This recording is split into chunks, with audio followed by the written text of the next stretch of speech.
Hello, my friends. Hello, my life warriors, wherever you are in the world. Welcome to the Day In, Day Out podcast.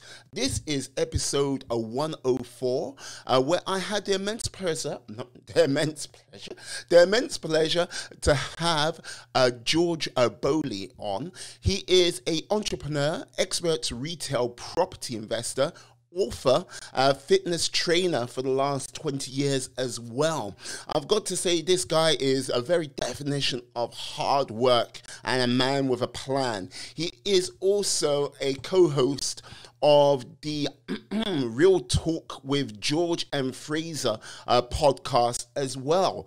We talked about a number of things from property investing and what sort of strategies he put into place, and basically just a general mental attitude towards just seeking financial freedom. Anyway, it was a very good podcast. Please sit back, enjoy the show, and yeah, have a great day. No worries. Peace. Yeah. Yes. Hello, my friends. Hello, my life warriors, wherever you are in the world. I hope you're having a good day. Welcome to the Day In, Day Out podcast. Woo! Today on the podcast, I have George Boley. Yes, I've got to say, this guy, he's one of these people what make you feel like you're not doing enough in your life. Energetic, ready to go.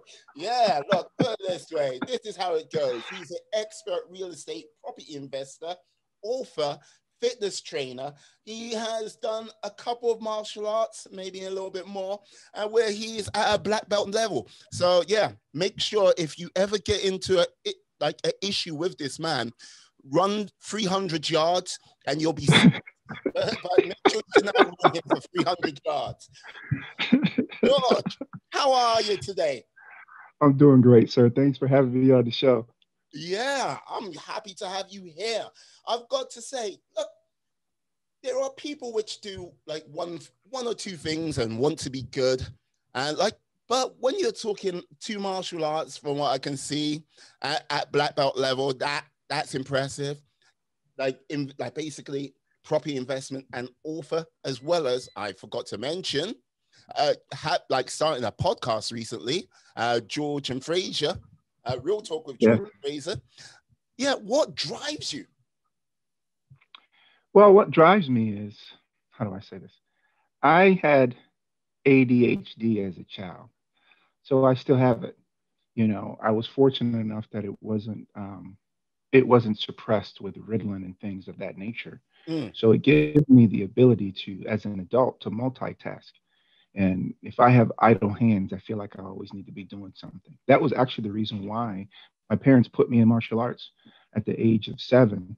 And then I came back to it at the age of 10, was because I had all that excess energy. And I've been teaching now for over 20 years. I've been training for over 30 years. I was also a hyperweight national champion here in the United States in 2007. So it just became a part of my life, and part of my journey and what I was doing.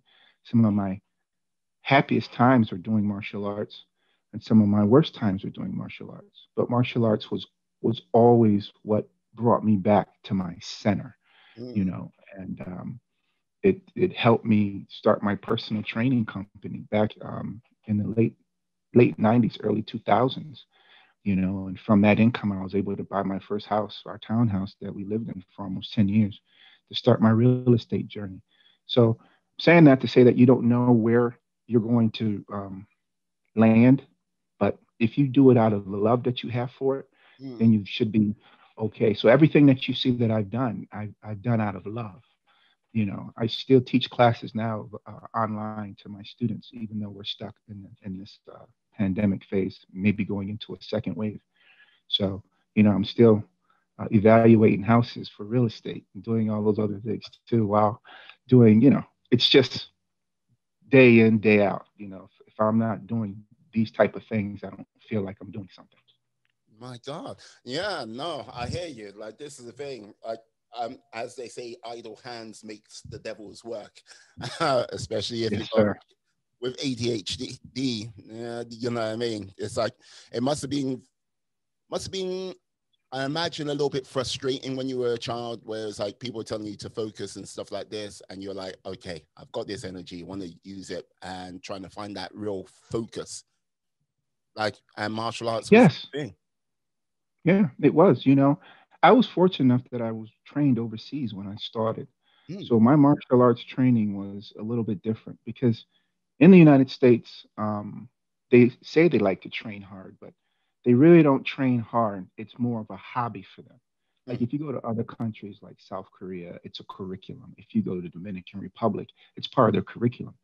They train hard, harder than any other country because that's their way out. Poland, that's their way out. Russia, that's their way out. Argentina, that's their way out. So it's not just a hobby or when it gets hard, mommy takes it out because, or daddy takes him out because he's crying in class and he doesn't like it. Here in the United States, they schedule kids. Well, we'll let him try soccer. We'll try swimming. We'll try mm, until he finds his thing. Well, sometimes kids don't get into their groove to find their thing, and you tap his feet here, you tap his feet here, you tap his feet here, and he never, you know, he'll develop that I can quit anytime I want to mentality mm. because you put that in him. If you put a mentality in him, you always finish what you start. That's what my father told me, because when I was younger, I was skinny, real skinny, like Yeah. frail skinny, and I used to get picked on. So the two things that I found in the 80s was Enter the Dragon. That was my first martial arts movie that I saw. And I found an old Muscle and Fitness with Arnold Schwarzenegger on it. Oh my God. So I tried my best to be able to be both of those people, and it's worked for me and what I wanted to get out of it. And it's just been how I've been doing it for the rest of my life. Yeah. Mm. Yeah, no, like this is the thing.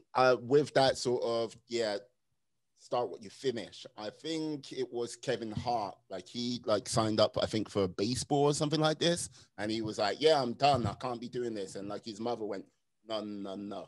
You started it, you've got to finish it.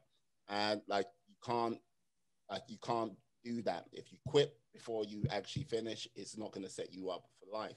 And like putting that sort of deep roots into you, would you say that has been a sort of key to the sort of some of the foundations of what you do today? That like, yeah, gotta get it done. I've started it. Oh yeah, absolutely. Absolutely. No doubt about it. When my personal training business was in full swing before the housing market crashed, they used to call me the postman because they'd be like, I'd be sitting in their driveway at 3:30 in the morning. Yeah, we got a 4 o'clock session. He's here. And a lot of times, a lot of my clients that I had back then were on Wall Street. So they had to be at their desk at a different, earlier than a lot of other people for the markets to open. So that means we had to train early. So Mm, a lot of times they'll be like, "Oh, I didn't want to get up, but I looked outside and I saw George sitting in the parking lot, man." And yeah, it's a business, and don't quit on me because I won't quit on you. You want me to get you here, I'll get you here. If we mm, got to get up at 2:30 in the morning to get you in, we'll get up at 2:30 in the morning to get you in. And that has always been how I've run everything because all I have is my word. That's it. That's all I have. mm, And if I'm able to compromise that in any form or any fashion, then I betray the people that are standing behind me. And those people are my wife and my kids. You see what I mean? I can't have my daughter or my son looking at me on my face funny, like, oh, this kid talks out of both sides of his mouth. mm, I can't do it. So what I say it is, it is. You can take that to the bank. And that's what's helped me even in my adult life because sometimes I had to walk away from lucrative deals just simply because it was like, you can't put my name in that. I'm not going to be a part of that. mm, Oh, well, it's about the money. Yeah, there's more things in this life than money. Money will always come, money will always be there. You just have to have the right temperament and the right attitude to tap into it. Like, for instance, if you're always around people that are making money, you'll make money because they don't have time to waste on any other nonsense or playing any other games. You know what I mean? And if you have that right attitude, but you're not making money yet, they'll open their Rolodex to you like they did me and say, hey, talk to this guy over here. I'm sending my guy George to you here. Talk to this guy. You know what I mean? And the next thing you know, you can go from sourcing no deals to having a lot of deal flow happening just because your contacts, your friends picked up the phone for you. You see what I mean? And put you in a situation to get what you got to get done.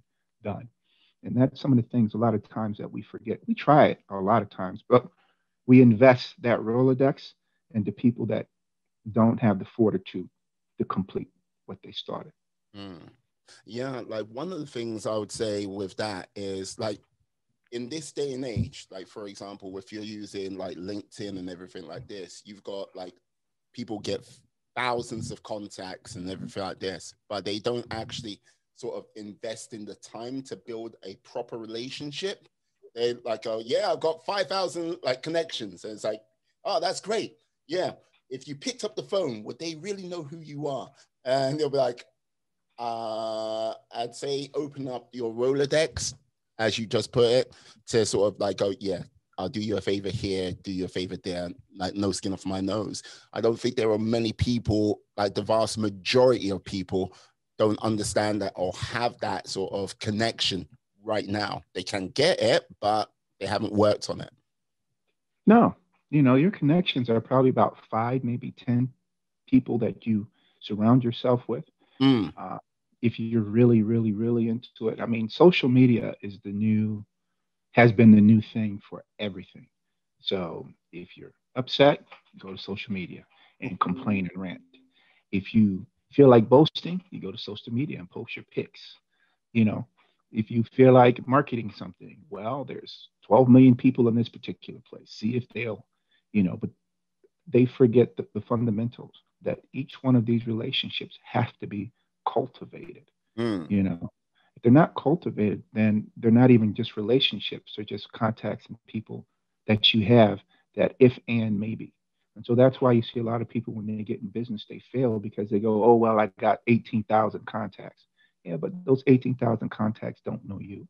mm. It was just a thing of, like you said, building it up. Facebook has a thing where one of your friends may be somebody else's friends, and they go, oh, okay, well, maybe I'll follow him too and see what's what. Let's connect. And I Mm. went to a thing where I was like, wait, hold on.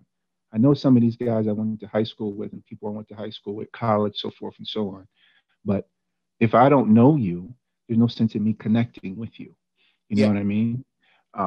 And I'm not building a list just to build a list and say, oh, I got 100,000 followers with no substance. Mm, mm. Yeah, totally, totally.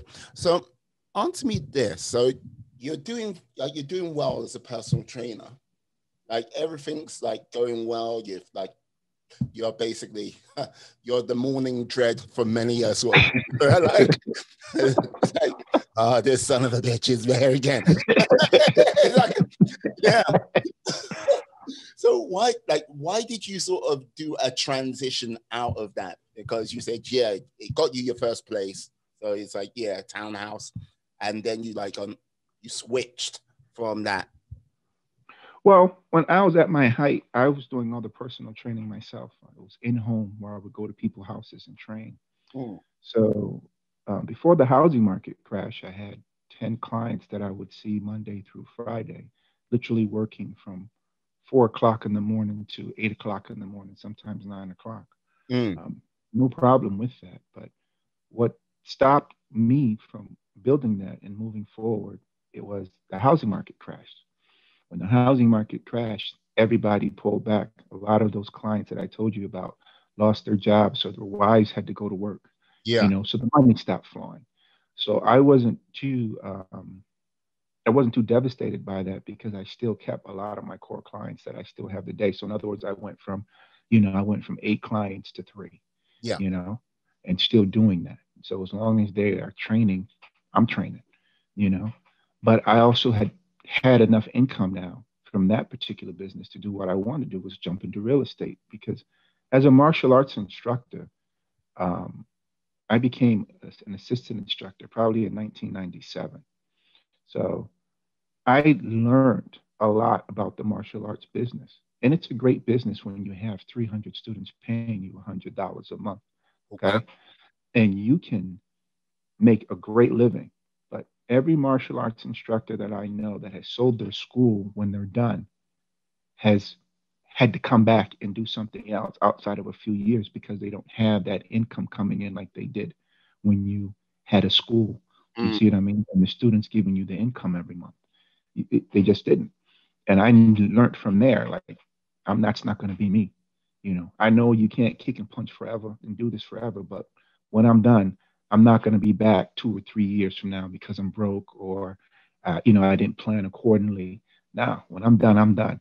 So I have to now always put something in place to make sure that I have that residual income coming in, and I always just think I was business savvy. I always had one solid job, maybe two side hustles. Mm. But with COVID now, what happened? You're seeing a lot of people who lost their job turning their side hustles into their jobs and their incomes, you know. And when I wrote my last book, How to Use Your Debt Rating for debt, how to use your credit rating to achieve debt freedom, Mm-hmm. I learned in that particular book that millionaires have at least 7 to 10 businesses and income coming in. That's what makes them a millionaire, whether it's an investment or something that they're running. 7 to 10 businesses. Mm. Okay. I only had 3.5, maybe 4, with all the stuff that I'm doing from writing, teaching, real estate, consulting. Okay.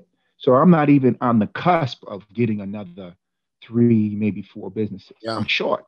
You see what I mean? That's the first thing. Second thing is we all hustle month to month. A millionaire, when they make investments and they're moving into a project, they're thinking decades. Mm. So if I put this here, what's going to happen in the next 10 years? So it's a mindset that you have to turn around and move if you want to move into that kind of success that they're having. You have to understand it.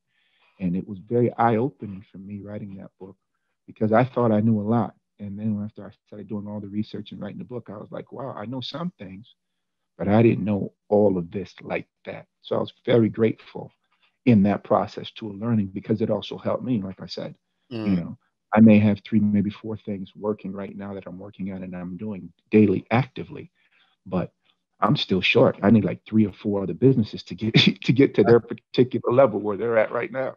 Yeah, no, I hear that. What was I? I was listening to a podcast earlier today. It had basically there's a guy called Mike Winnett. He's got a podcast called the Dickheads Podcast. And like basically like how can I say he unfolds like entrepreneurs, those people like, yes, like 10x this and like do this, invest in this course and like the sort of shady stuff. But you had this guy who was a taxi driver here in the UK. He still is. And like he says, like he's basically working to get his financial independence. And he said he should be financially independent by July next year.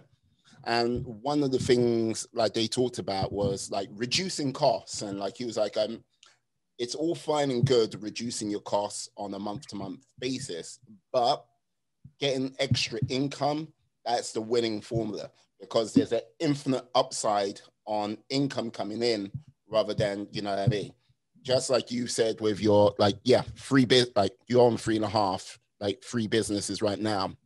Most millionaires are on 7 and you're working to get those other 4 going, which let's just say time time in one day is like we all get 24 hours and yeah, some are more affected than most. How are you going to strategize to get those other 4 businesses up and going to get you up to the required 7 as you see it? Oh, well, I'm going to do what they do. Once I get enough money, I'm going to find projects to invest in. You Mm, know, you don't have to run the businesses per se, but mm, if you're 20%, 30% shareholder in that business, you also share in the profits as well too. You know, and that's the secret. The millionaire strategy is work less, okay?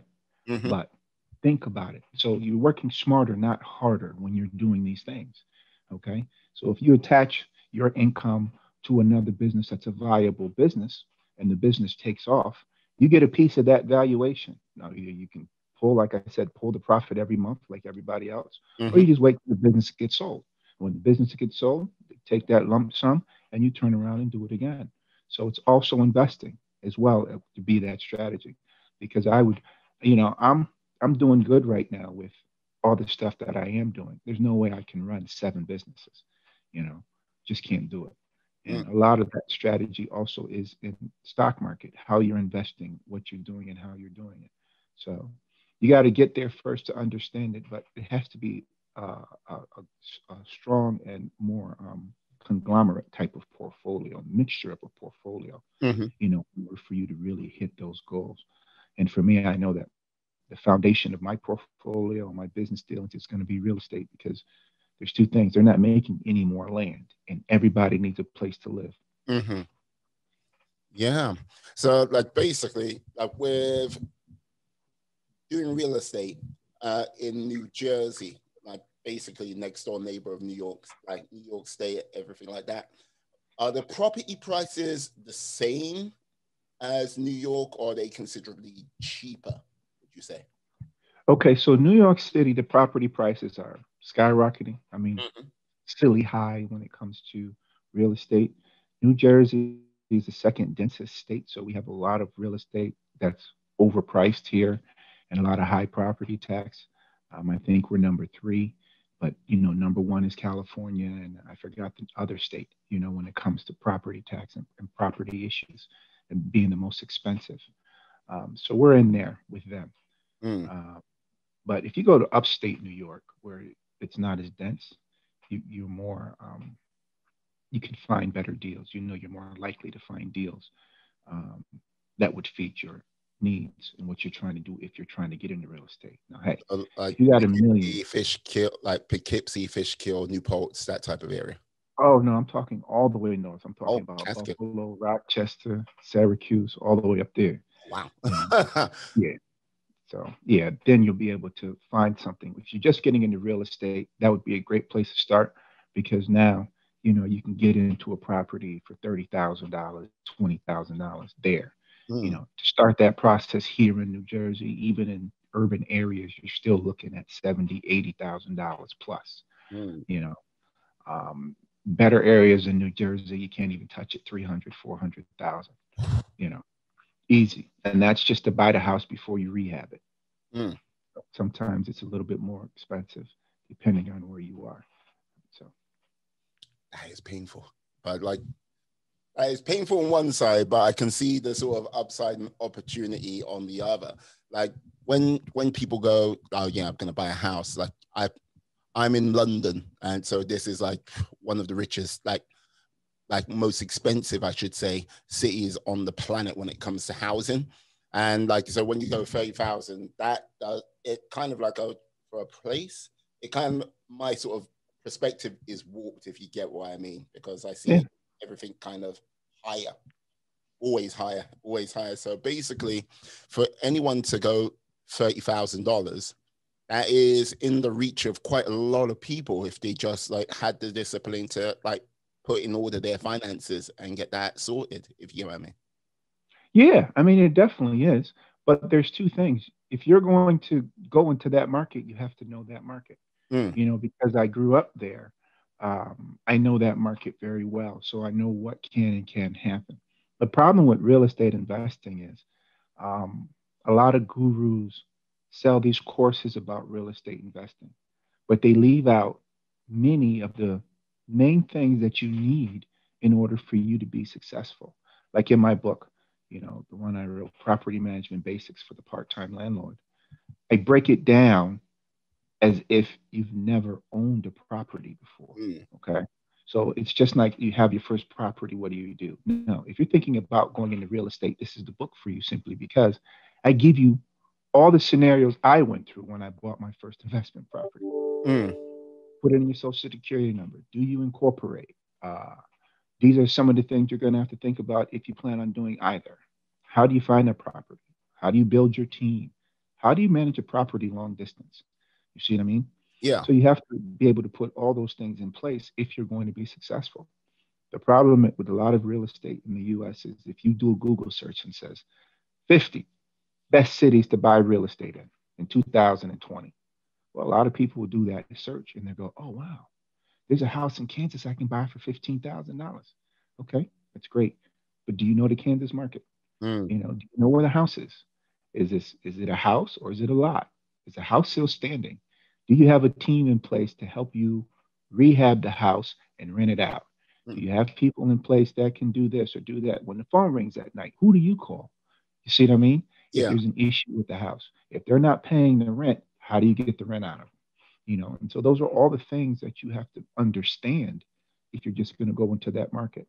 And that's where a lot of people take a bath, because you'll have a lot of wealthy people, doctors, lawyers, millionaires, who need to put their money in investments. So they go, okay, yeah, I'll buy 1,000 houses in Rochester, $15,000 a pop, boom, I'm good. And then they buy all those houses and they get stuck. Why? Because 50% of them go, oh, that guy in California bought these houses. Well, good luck with him trying to chase me and get the rent. Mm. And next thing you know, if you have 50% of the people that are not paying your rent, you're in trouble.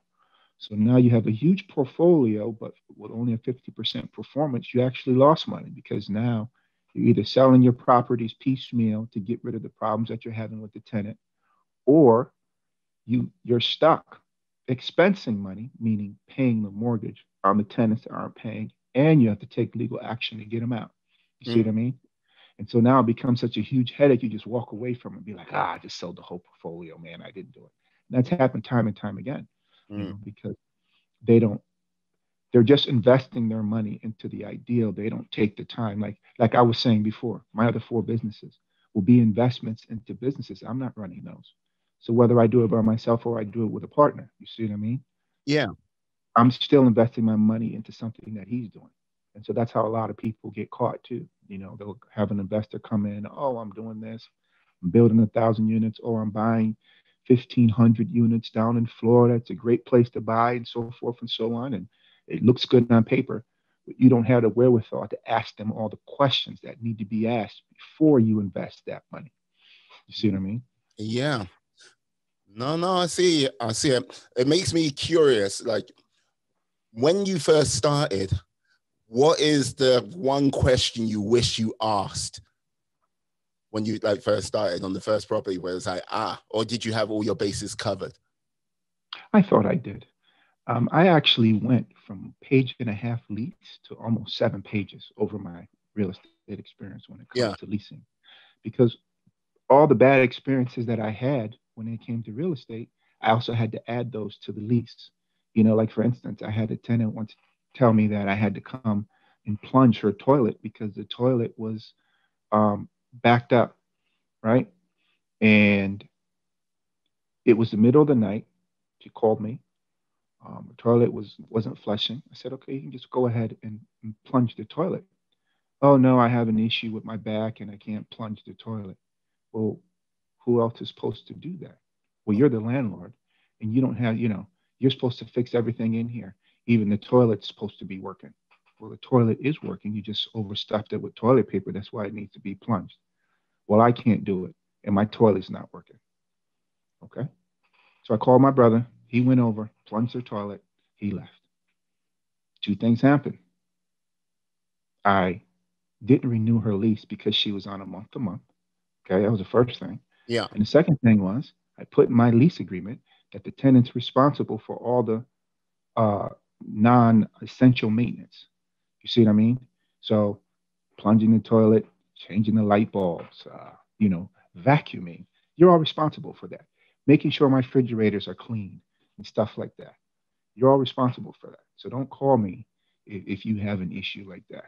So, like, if it's in the tenant agreement that the floors need to be vacuumed, you're on the hook for that. Is that right? Yeah, if it's not an agreement, then yeah, I'm on the hook for it. Wow.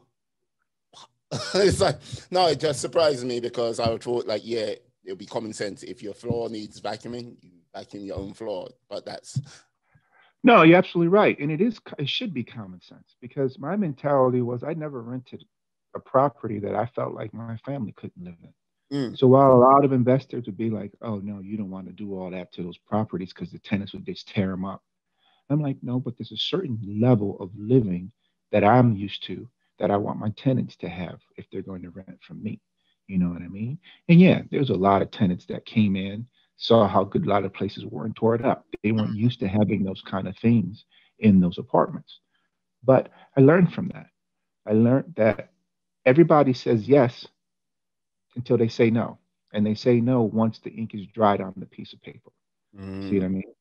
And so, because I've covered all my bases in my lease, and see, another problem that a lot of investors have is they go and just download a lease from the internet. It's easy, it's quick. You repurpose it, put your name on it, great, you send it off. Right. Okay. A lot of times, those leases are actually legally binding in certain states, the way that you repurpose them and so forth and so on.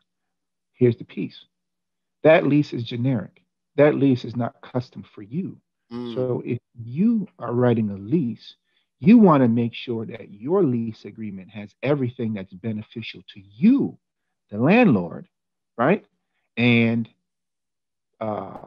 not so much for the tenant. And I'm not saying that the lease is bad for the tenant, but what I'm saying is you've covered all your bases so that if anything blowbacks on you, you can just simply go, Your Honor, it's in the lease agreement that I have here Hmm. that this is what they're supposed to be doing. Like in New York State, where I am, one of my properties is a duplex. And so, because it has two water meters, Yep. normally in New York State, the landlord is responsible for paying the water, right? But because it has two separate water meters, right, that means I'd be paying two water bills as opposed to one. So in my lease agreement, I tell the tenant they're responsible for their electric, their gas, and their water, and Mm. they signed it. You see what I mean? Yeah. And so now the water bill comes in their name as opposed to mine. I'm the guarantor. So when they don't pay the water company, excuse me, sends me a letter and says, this tenant hasn't paid the water bill. You need to pay it or the water's going to get shut off. You see what I'm saying? But that's how it works. They're first position, I'm second position. Why'd I do that? Because, like I said, if I didn't do that, I would have double the expense when it came to water, Mm. right? So I had a tenant in one of those properties and went to court, and it was like, oh, well, water got shut off or this, that, and the third. And I said, okay, I understand that, but I wasn't responsible for the water bill. And even the judge was like, New York State, you're responsible for water. I said, yes, Your Honor, you're absolutely right. I told him the same thing I was telling you. That particular property has two water meters. Hmm. So it wouldn't be fair for me to pay one tenant's water bill on this side of the house and this other tenant gets free water. Can't do it. So to absolve that, both of them pay their own water bills. And, Your Honor, it's in the lease. Took the lease agreement, saw the lease agreement, read the lease agreement because I highlighted that particular piece of it. And he said, you know what? Even though it's the law, you're absolutely right. They signed for it. It's in the lease agreement. They're responsible for their water bill. Mm. Yeah. No, what I'm getting from this, I think that when people think they're taking the easy route with regards to property and investments, just buying a whole heap of property in one section and not really sort of going over it. And when it comes to sort of the lease agreements and everything like this, and this is on both parties, there is like a lot of sort of finite work what needs to be done in both cases to make sure you don't fall foul of like just random things or bad things happening, which either puts you out of pocket or basically makes the whole situation that more painful for both parties. If they, like, it's just a case of with the lease agreement, you know where you both stand. If you like it, great, sign. If you don't, it's your prerogative to just simply walk away. So, and people don't take that sort of right to walk away sometimes because they just scan through it like it's a like just signing up to a website and just sign it and accept it. So it can be. Yeah, you're absolutely right. They look at every lease agreement like it's the same. Mm. And you can't look at every lease agreement like it's the same. Because, like I said, I've tailored my lease agreements that benefit me in the event something happens where we need to litigate the lease agreement. You see what I mean? And Mm. I've even also referred to my lease when my tenants start to give me grief.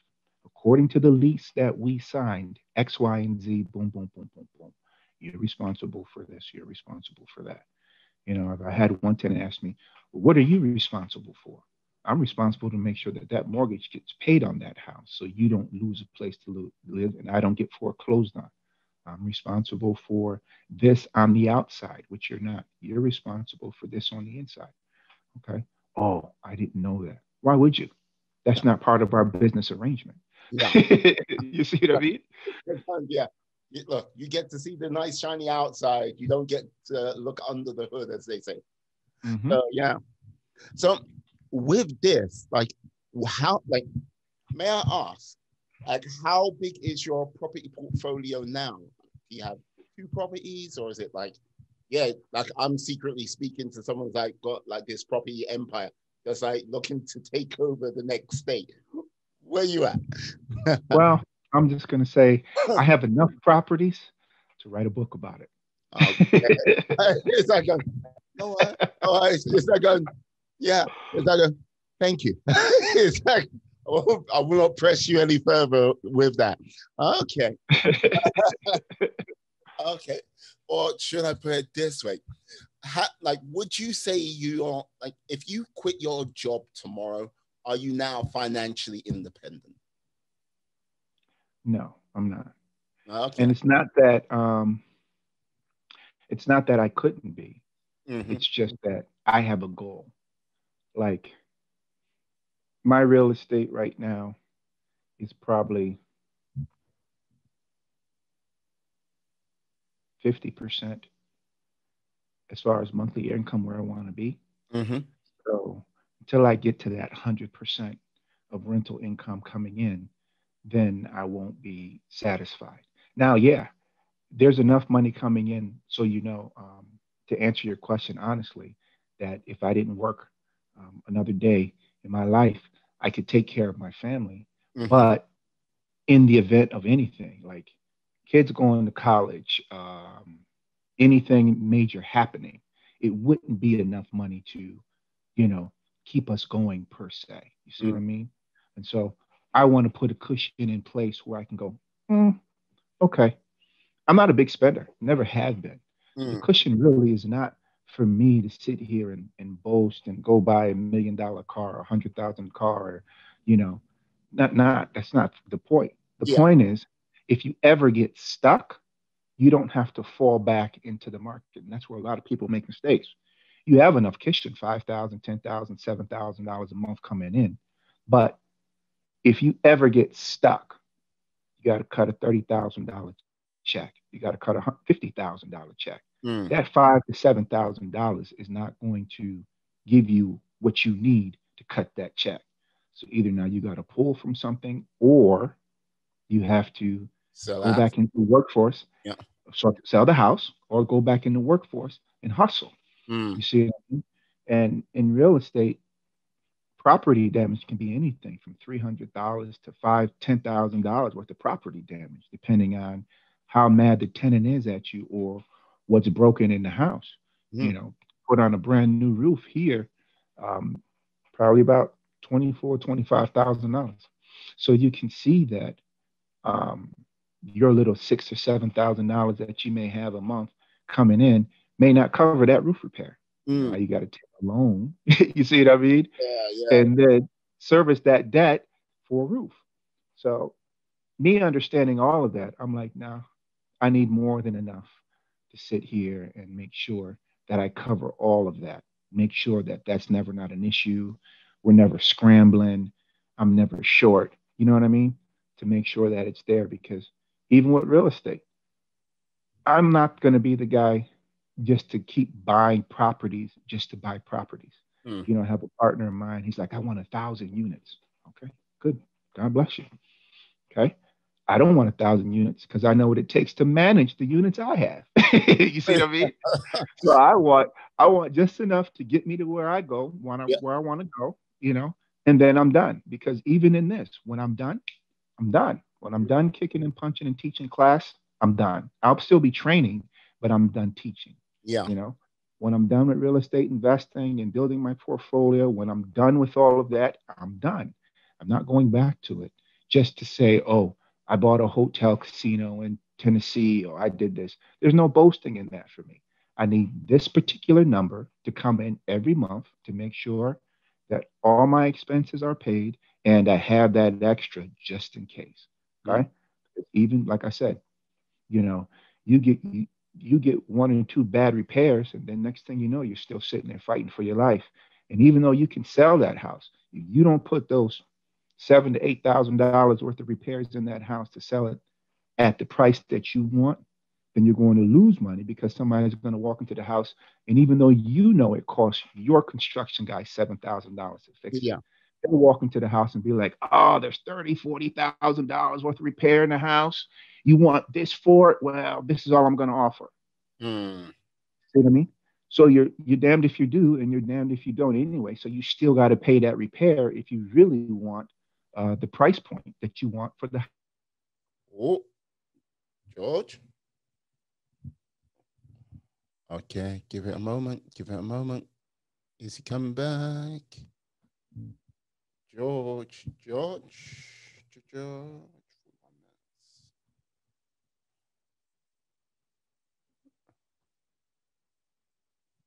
George.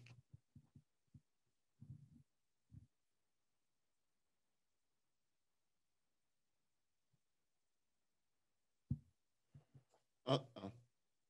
I've lost him. No, no, no, no. Right. Du-du-du-du-du.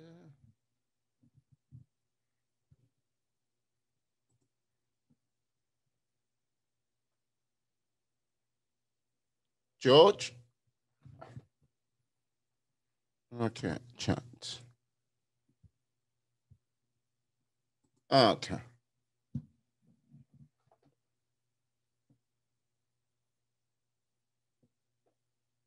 What's going on? Yes, hello. Yes. Uh, yeah, I've got your sound back. Okay, right. Here we go. If Yeah. you didn't want to talk to me, man, you didn't have to kick me off. I didn't kick you off. I did not kick you off. You know, the guy was like, yeah. Then it was like, no, no more. It's like, right. Damn, I don't know what happened there, but yeah, you know. Okay. Just quickly. I don't want to remove that just in case it takes off. Yeah, you were Sorry about that. no worries, no worries. If it happens again, oh George, what's going on?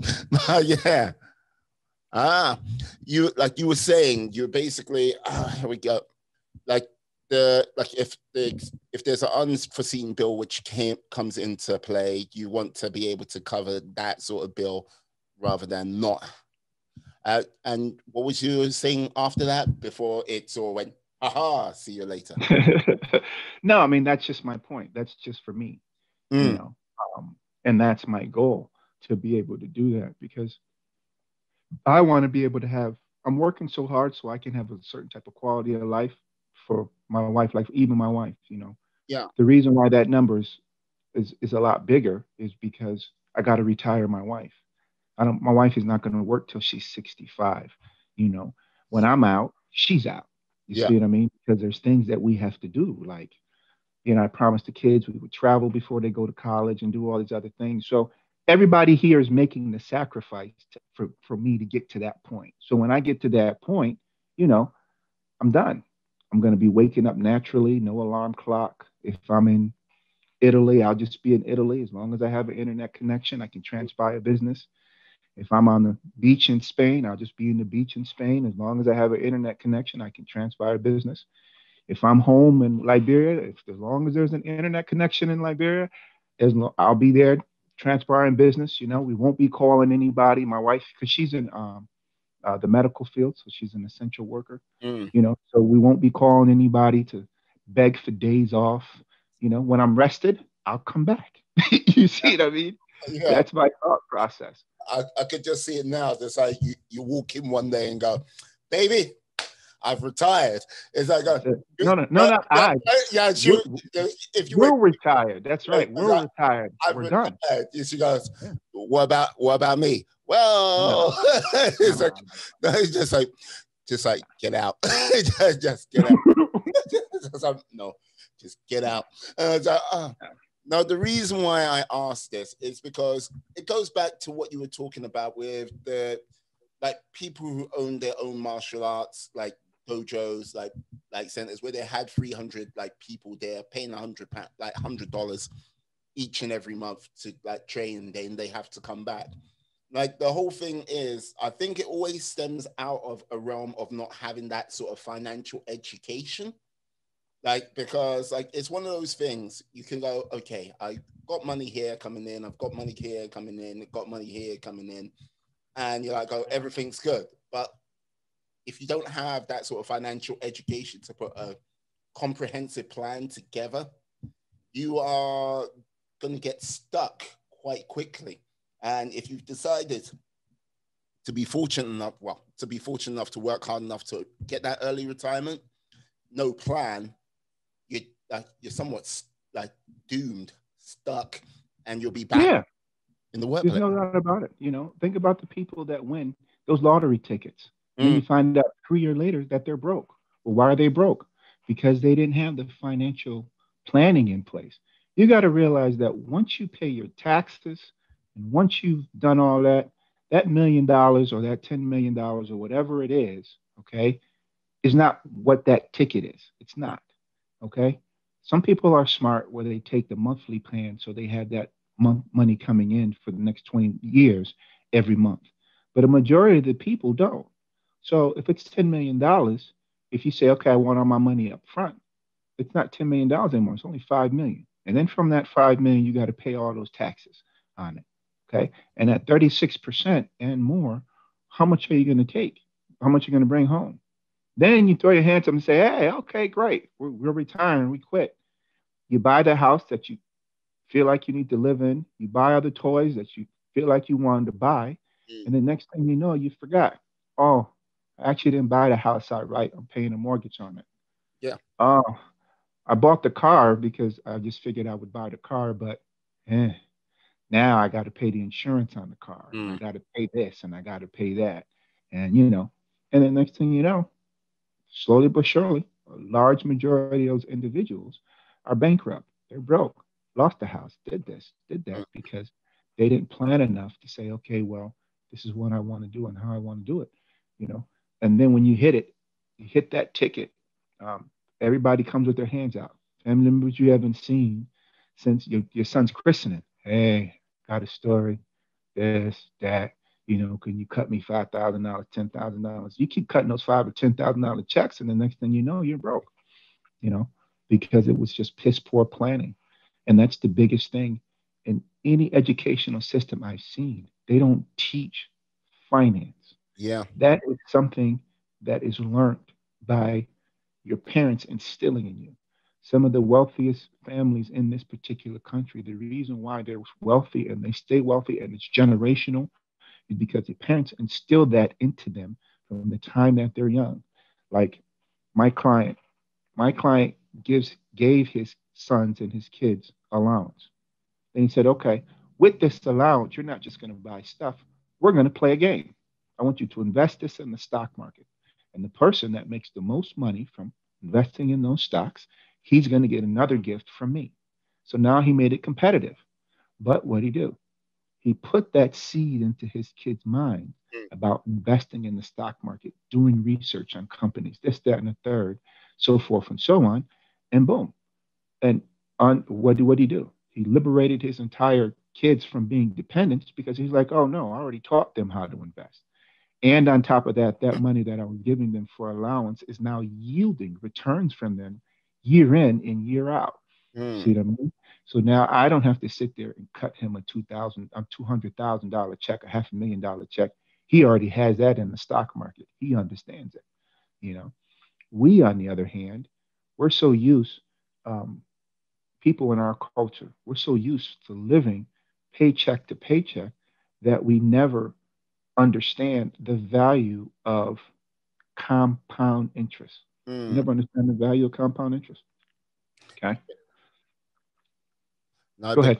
no, I was gonna say, yeah, one of the thing Einstein said was like the greatest magic tricks of all is compound interest. Though, like just that small investment, before you know it, becomes something massive and huge, and Yeah. like you know what I mean.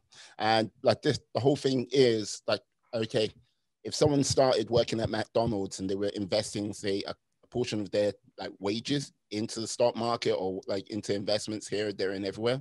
By the time they've like, if they started at the age of like 18, 19, and by the time they retire, they should, like, if their investments go well, not even well, just follow historical paths, they will be a millionaire by the end of it, by the time they retire. But no, like not many people have the patience for that, and they kind of like look for that sort of get rich quick scheme, or like, you know, Everybody does. yeah. Everybody does. Okay. That's why the health and fitness industry is $1 billion industry. Okay. Because they rather sell you a pill than you doing the work. And you rather take that pill than you doing the work. You see what I mean? Mm, And that's the part about the whole thing that keeps me employed, first of all, but people don't understand. If you don't put the work in, you're not going to get the results that you want. 90% of it is showing up. It's mm, not really the physical work, it's the mental work. 90% of it is getting out of that bed when you're tired and going to the gym. 90% of it is rolling out of that bed, opening up this laptop and evaluating a house to see if it's a great deal for you, or researching a company to see how they're going to perform on the stock market. What have they done the last 3 or 4 quarters? 90% of it is that. Okay. 10% of it is the actual work. That's mm, it. And if you can understand that, you'll be far off than everybody else. Everybody else has an excuse as to why it can't happen, whereas you should have an excuse as to why you can't get it done. Simple. mm, It's just that simple. And that's what I tell my kids, because it's the exact same thing my father told me. My father told me when I was 5 or 6 years old, you're never going to be anything working for somebody. mm, They will, but you won't. Okay. And I didn't understand that until I started working for somebody. Okay. He had this house, this car, this, that, and the third. He had this business. And I was barely making it. I mean, of course, I was a teenager. I'm not supposed to be rich as a teenager, but yeah. I saw it almost immediately. Oh, wow. He has all this stuff. His kids have all these things. But, we're sitting here and we're still struggling. So, what do? Start your own business, Mm, some form or fashion, you know. But we don't instill that. We don't instill it. We don't look for that knowledge. It's just, it's like we get caught up in our everyday life that we forget that we have to invest back into us. You see what I mean? And yeah. because we don't make those investments in health and fitness, in finances, in reading, just in basic education, we get glossed over every time. And a lot of people end up talking over us in certain conversations. And we just sit there and shake our head. Yeah, yeah, yeah, yeah, yeah. We act like we know what they're saying, but we have no idea. Mm, That's what makes the power of the guru so important, because he puts himself up in this authority thing and it sounds all great until you get there and you got to do the work. Why do you think the gurus always bring their plans out every 2 to 3 years?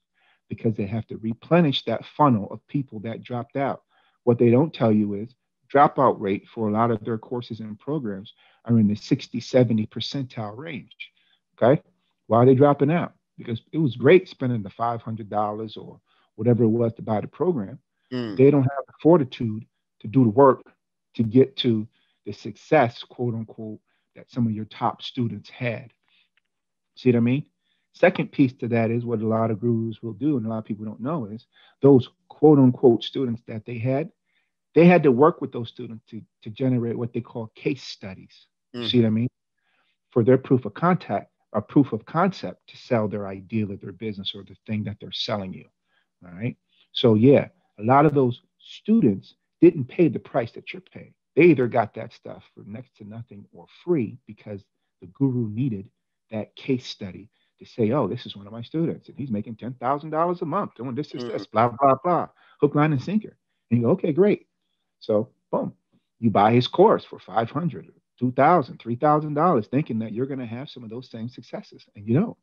No, and that, because this is the thing with much of that sort of guru type bit with like real estate, like Amazon, like sales, like drop shipping, all of that type of bit. Like what people like, I see it for what it is. It's like, okay, they're telling you can do all of this, like get rich and everything like this, but they are getting rich selling the course. rather than actually doing like, because I think if you're making so much money doing what you're doing, why don't you just like give it away for free or just like simply have someone follow you around that look, this is what I'm doing, like with a YouTube cam, like put it on YouTube or anything like this. And like people got you'll get people like but there has to be some sort of value, they got to pay for it. But they're not really the amount of time they spend selling the course, they can't be actually doing what the actual course like entails, if you get what I mean. No, absolutely. That's the reason why I wrote my book, Property Management. People were like, why is the book so detailed? Why is it this? Why is it? I said, because anybody who wants to buy real estate is going to buy this or should buy this book because, like I said, it starts from the beginning and it takes you all the way to the end. A lot of times in real estate books that I was looking for and researching when I needed them, they didn't tell me how to evict a tenant. I had to go figure that out for myself. You Mm. see what I'm saying? And so when I go through the entire process in my book about how to evict a tenant, why am I telling you that? Because I know as a real estate investor, the biggest issue that you're going to have in real estate is the problem that your tenant is creating for you. Mm. That's the biggest issue. That's the issue that's going to keep you up at night. That's the issue that's going to stop you from sleeping and worrying until that issue is resolved. Why? Now you could be like some other landlords and just be like, oh, screw them. This, that, and the third, they're on their own. But that does two things. If you don't care about enough for the tenant, tenant won't care enough about you and your property. Okay. And that's where you walk in and you see thousands of dollars worth of damage because the tenant feels like he didn't care enough about me. So why should I care about him? Or, it's been a week and we still don't have any water or heat, or you see what I mean, or things like that.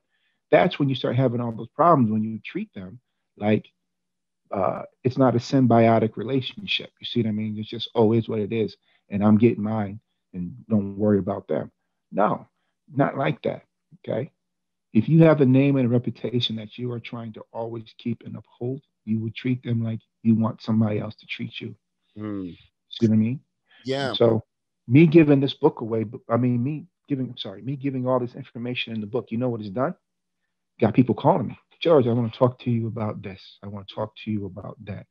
Can you do this? Now, I was having all these conversations before. That was the reason why I wrote the book. A lot of people and friends, clients would be like, you should just write a book, you know? And I was like, I'm not writing any book, man. I don't have time for that. And then what happened? COVID happened. And so the Lord just tapped me on the shoulder and said, all those books Yep. you have, outlines that you have, things that you put on the shelf 15 years ago. My martial arts training book, that's almost 15 years old. You know what I mean? From my journal and everything that I've been written, I just put it on the shelf because I was like, I don't know how to write a book. But Mm. what happened? I went and took a course about how to write in a book, and all my books, everything that I had gone through and projects that I had just put on the shelf. Now with COVID, not working as much, some clients falling back, things being on pause, that was the right time for me to put all these things out that I've been sitting on for years. You see what I mean? Yeah. How long did it take you to turn around your books? Well, once I understood how to write a book in the system and I got with the right publishing company, Yeah. it took me about 6 months. That is quick. That is quick. Because like this is the thing. Tip the sort of average I've come across people doing the book for is normally about a year to 2 years getting Yeah. that book down. Like the fastest I've ever heard someone say I put a book together was like, yeah, like they'd say 2 weeks. They just basically locked themselves away, like 16 hours a day, ting, ting, ting, and they like came out with a 270-page book. Uh, Yeah. behind it. Now, my one of my books was already done. My workout book, my resistance training book, was Mhm. actually 70,000 words. Oh my god. And when I sent it off to the editor, they broke it down to 30,000. you know, um, my my my my other property management book, the outline was written, everything was done. So they just went ahead and they just formatted it for me and made it um, book worthy, so to speak. Mhm. Uh, and then my supplement book was my journey about what was doing and using supplements when I was training for the World Championships and the Nationals in 2007. Mhm. And so they just stripped that down and made that particular book what it was. And then my last book on credit and debt was basically my journey that I was writing and putting in place for funding for real estate, Mm. because that's the second piece. Thanks for bringing that back to me. It just came back to my remembrance. When you're beginning in real estate, the gurus will tell you all this stuff, how to do it. But the biggest problem that they'll tell you is how to get the money that you need to complete it.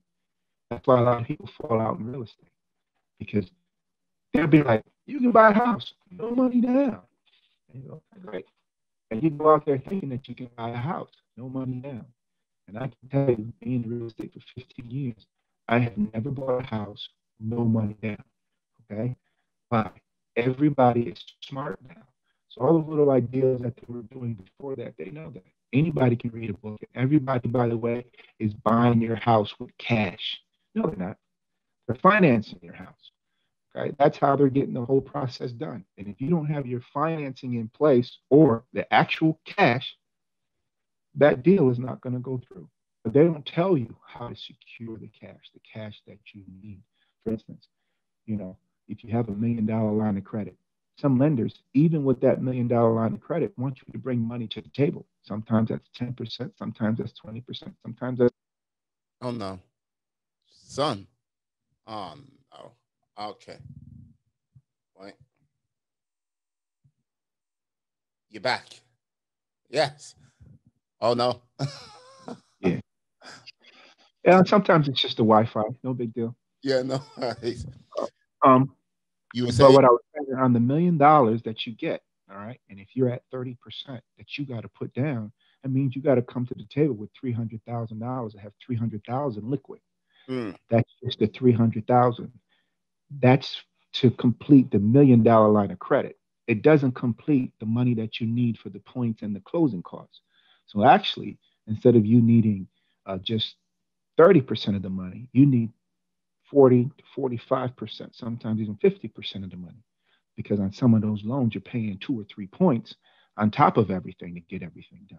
You see what I mean? So Yeah. when you sit there and learn all of that and discover all of that all of a sudden, and you don't have the cash, then what do? You drop out. You drop out, you drop out quick, because it's easy to say, yeah, you can do it. But I don't know too many people that can sit there and cut a $5,000 check, let alone a 50 or $60,000 check to complete Mm. a deal. You see what I mean? Yeah.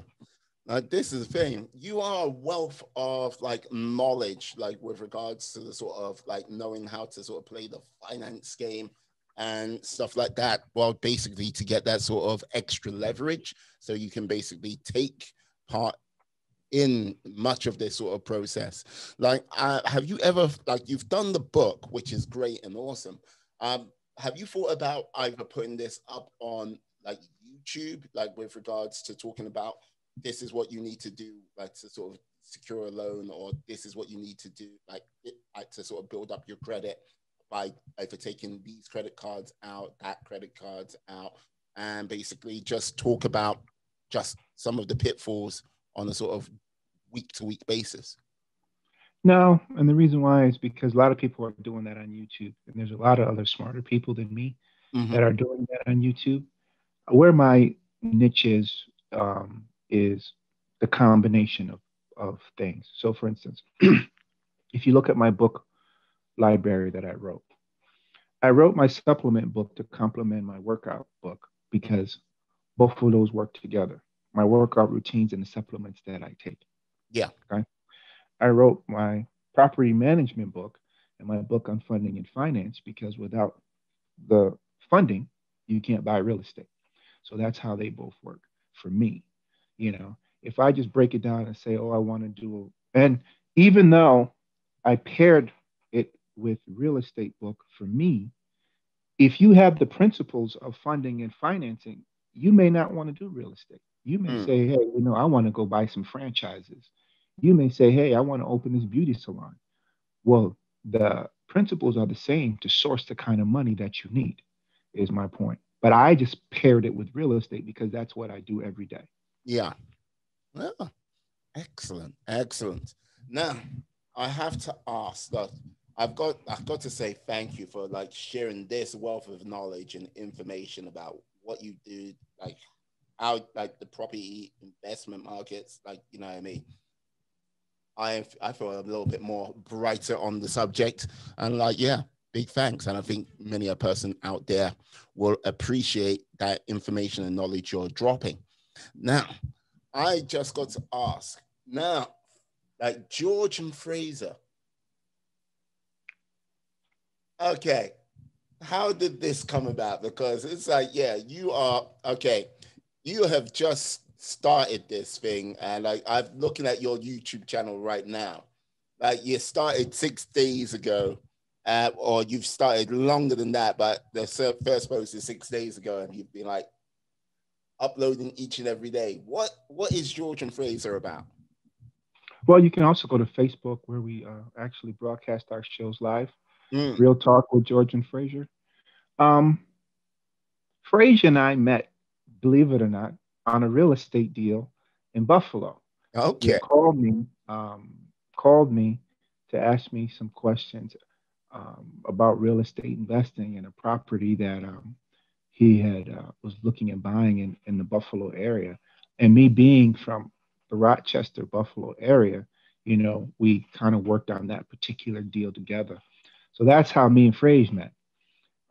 Fast forward 5, 6 years, we had always stayed in contact and been doing a lot of different things. And then he just, out of the blue, asked me probably sometime in June, maybe July. He was like, "Hey, man, I've been thinking about doing a podcast."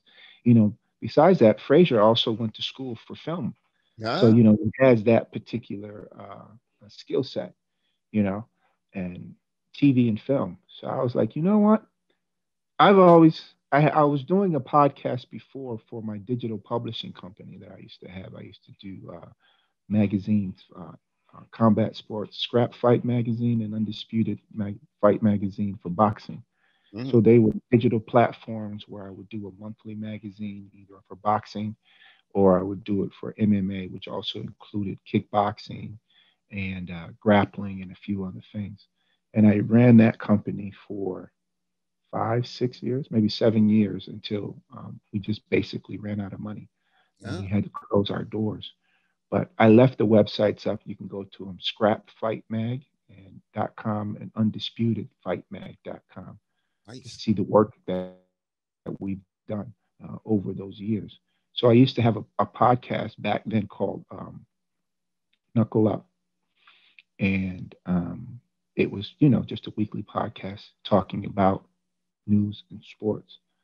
So I had that experience already. So when Frage came back to me and was like, he wanted to do a podcast, I was like, okay, well, what does it have to be about? What do you want to be it about? And we didn't know if we just wanted to stay generous, specific, or we wanted to move around and talk about a lot of different things. Mm, So I just told him, I said, you know what? Instead of it just being about one genre, let's go ahead and just let's talk around and let's move because we both have different experiences. If we just say this is just going to be about real estate, then we're about every other real estate podcast that we're fighting. yeah. But if we talk about things that are present, things that are pressed, this, that, and the third, it'll bring a lot of different people together and the information will be there. Like, I don't know if you saw, we had a state representative, a candidate from Florida on our show. We also had a heavyweight kickboxer on our show with a story. We had social media influencer on our show, and she was overweight, had problems with her face. And, now she's an influencer and using her platform to help other young ladies. We just had a doctor, a health doctor on our show, Dr. Bev, talking about things. And we just recently had last week a yogi specialist who used sex therapy to help her clients and things of that nature, and help herself and people that have been victimized from sexual abuse and things of that nature, realign their bodies and their souls, you know. And so the platform that we have right now, we're using it specifically to address a lot of the issues that a lot of the other big shows gloss over. You know, either it's too big, either they're not known, or they don't have a lot of followers. So, you know, they don't get to have those big platforms to talk about the everything day that affects everyday people. Yeah. See what I mean? And that's what I wanted to focus on because I knew from my digital publishing days that those are the ones that are going to have build the foundation for where you want to go. Okay.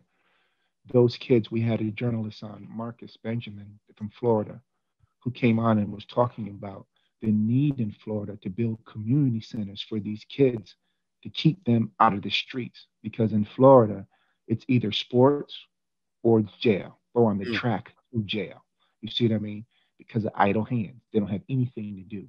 But they don't have the space because, Florida is a super state. Either you go to Florida on vacation or, you know what I mean? You don't think about building a community center to keep kids off the street in Florida. The real estate is quote unquote too valuable, you know, and so forth and so on, especially in the Miami area. So that's what they're struggling with right now, finding space to put their kids to be productive. And so we were having those interviews. But a guy like Marcus, you know, with all the stuff that he's doing, he would never be able to get on one of those bigger podcasts and say, hey, this is the problem that we're having in Florida. These are the kids that I'm focusing on because Mm. these are the kids that are falling through the cracks. But on Real Talk, we gave him the opportunity to come on and plead his case, but not also plead his case, you know, put it out there that these are the things that local communities are working on. Like even we had the founder of the Sweet Potato Project in West Fresno come on our show. And she was talking about how she was using that Sweet Potato Project to get kids into agriculture Mhm. and teaching kids about marketing and pitch meetings and things of those natures that they're instilling into the youth right now, not later when they're an adult, right now to help build their community. Because, like she was saying, you think of Fresno, California, as a very ritzy place, but in West Fresno, it's almost like Compton. You know what I mean? When it comes to, the area and what's happening. And if you don't give that youth a channel way out to get out of that situation, they become Yeah. the problem in this situation. Mm. I like that. Giving voice to the people who don't have voices on like social media, basically. Well, just basically get their stories out, which is always a good thing because once they're out there, they basically live on these platforms forever until someone takes them down. And you Yeah, I mean, yeah. We had a veteran, Brent, his name, wait, Brent Magnumson. Mhm. You know, he talked about the need and the sponsorships that he gives vets to come in and they pay for them to go through martial arts classes to help deal with the post traumatic stress, that they're going through and coming back home and, reacclimating into society.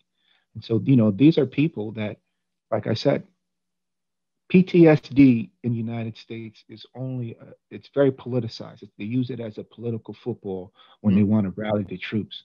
They don't really stick to it, to those people that put their lives on the line and make the ultimate sacrifice for you to have the liberties that you have. Those should be the number one people in this country. There shouldn't be vets on the street that are homeless. There Mm. shouldn't be vets killing themselves. The number of vets that kill themselves is still way too much. And 22, excuse me, 22 vets each and every single day commit okay, suicide. yes, it's still way too much Mm. for people that supposedly carry the flag on their back for you, you know, and it only comes about when it's an election season or you're trying to get something out of it. And I just don't feel like that's right. Mm. Okay.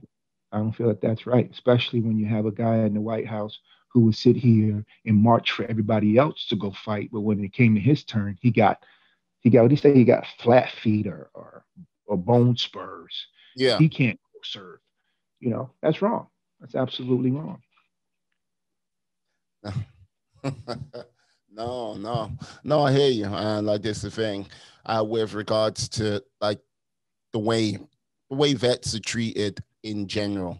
Like I think all over the place, it's like yeah, you're used and disposed of quite quickly, and like it was Remembrance Sunday over here. Basically. Remembrance Sunday, like remembers the First World War in the United, like basically what the 11th hour of the 11th minute of the 11th month. That's when the guns fell silent, and basically it was the Remembrance Sunday. Normally, there's like thousands of people around this. We've got a war memorial called the Cenotaph. Everyone gathers, and then basically you got the Queen, like, and all this higher ups, like basically lay their poppy wreaths down. This year, because of COVID, there was less people, and like one of the things which was quite shocking to me, because when the Second World War ended, and like I've seen this year after year that there's like all of the previous soldiers marching. Last year was like there was like one guy from this regiment who was like hanging on. It was like going, those guys are all but gone, and he was the last one of them. And you're like thinking, oh my God, bad. But it's time. But Yeah. You know, and when he leaves, the memory will leave, because what then will happen is all we will have is the day. We won't have the people marching to memorialize what they went through, because they're all going to be dead. You see what I mean? And then all of a sudden we'll just talk about it, and we'll just say, oh yeah, so many soldiers died. But for our kids to see that person, no, he fought in the First World War. He fought in the Second World War. He fought in Vietnam. Yeah. They're not going to have that context, but just reading it in a book. And once you put something specifically in a book, a lot of times it becomes fantasy, because people can't fathom that, oh, people lived through that. And, you know, it can't be real. It was never all that bad. You see what I mean?